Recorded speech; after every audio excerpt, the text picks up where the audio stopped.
বন্ধুরা কেমন আছো? আজকে গাজরের এই মিষ্টিটা বানিয়েছি, তোমাদের সাথে শেয়ার করলাম কিভাবে বানিয়েছি। সবাইকে আমার রান্নাঘরে স্বাগত। আমি 1 কিলো গাজর নিয়েছি, গাজরগুলোকে এরকম ছোট ছোট করে কেটে নিয়েছি, দিয়ে মিক্সার গ্রাইন্ডারে যে একটু পেস্ট করে নিলাম। পেস্টটা আমার এরকম হয়েছে, একটি পাত্রে ঢেলে নিলাম।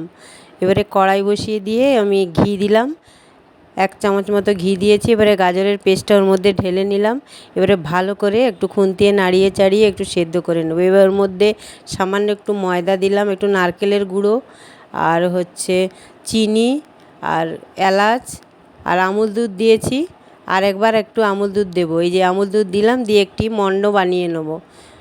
এই যে ভালো করে বানিয়ে নিলাম। এই মণ্ড দিয়ে ওর মধ্যে একটু ডো বানিয়ে নিয়েছি। ডোটাকে আমি একটি প্লেটের মধ্যে নামিয়ে নিলাম। এই দেখে নিলাম একটু হাতে লাগলো কি না। হাতে লাগছে না। এবারে আমি দুধ দিয়ে দিয়েছি 1 বাটি মতো, ওর মধ্যে লেবু দিয়ে একটু ফেটিয়ে নিয়েছি। এবারে ক্ষীরটা বানিয়ে নেবো, ক্ষীরের পুর। এই গুঁড়ো দুধ দিলাম, ক্ষীর দিলাম, আর এলাচের গুঁড়ো দিলাম, একটু চিনি দিয়ে দিলাম। এবারে আমি এই ক্ষীরটা বানিয়ে নিয়েছি, ক্ষীরের পুরটা। এবারে ওটাও আমার হয়ে গেছে। এলাচের গুঁড়োটা দিয়ে দিলাম, তাহলে একটু সেন্ট ভালো হবে। এবারে ওই ক্ষীরের পুর একটু নাড়িয়ে যে কেমন হয়েছে দেখো, খুব সুন্দর হয়েছে। একটু ঘি দিয়ে দিলাম, তাহলে একটু সেন্টটা ভালো হবে। ক্ষীরের পুরটা আমার হয়ে গেছে, আমি একটি প্লেটে নামিয়ে নিলাম।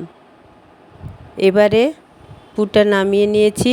এবারে আমি হাতে তেল দিয়ে একটা একটা করে ওই পুর থেকে একটা একটা করে ল্যাংচার আকারে গড়ে নেব, ল্যাংচার শেপ দিয়ে। হাত দিয়ে একটু ঘি মাখিয়ে গোল গোল করে একটু লম্বা লম্বা করে ল্যাংচা যেরকম হয় বানিয়ে নেব। এবার এই ডো থেকে, ওই গাজরের ডো থেকে, এই যে আমার 10-12টা হয়েছে, গাজরের ডো থেকে আমি এবারে আটার লেচি করার মতো একটু করে লেচি করে নেব। দেখে নাও কেমন। সবাই কেউ যদি বানাতে চাও এভাবে বানিয়ে নিতে পারো।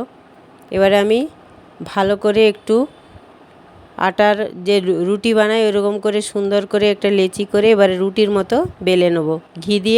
একটু ঘি দিয়ে বেলে নেবো, তাহলে লাগবে না। এটা গাজরের তো, যেরকম দোকানে আমসত্ত্ব মিষ্টি হয় না, ঠিক ওই রকম। গ্লাস দিয়ে একটু গোল গোল করে শেপ করে লুচির মতো কেটে নিলাম।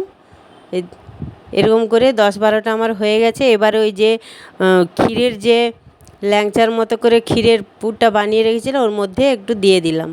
বাস, আমার গাজরের মিষ্টি তৈরি। যদি ভালো লেগে থাকে একবার বানিয়ে দেখো। কিন্তু সবাই একটু লাইক কমেন্ট করে পাশে থাকবে, লাইক কমেন্ট শেয়ার একটু সাবস্ক্রাইব করে পাশে থাকবে। সবাইকে অনেক অনেক ধন্যবাদ। গাজরের মিষ্টি আমার তৈরি। একটা একটা ওই লুচির মধ্যে ভেতরে দিয়ে একটু সামান্য মুড়ে দিলাম। দোকানে যে আমসত্ত্ব মিষ্টিটা হয় সে ঠিক সেরকম। সবাই ভালো থেকো, সুস্থ থেকো। সবাইকে শুভ নববর্ষ শুভেচ্ছা জানালাম। সুস্থ থেকো সবাই, একটু পাশে থাকবে। আমি নতুন।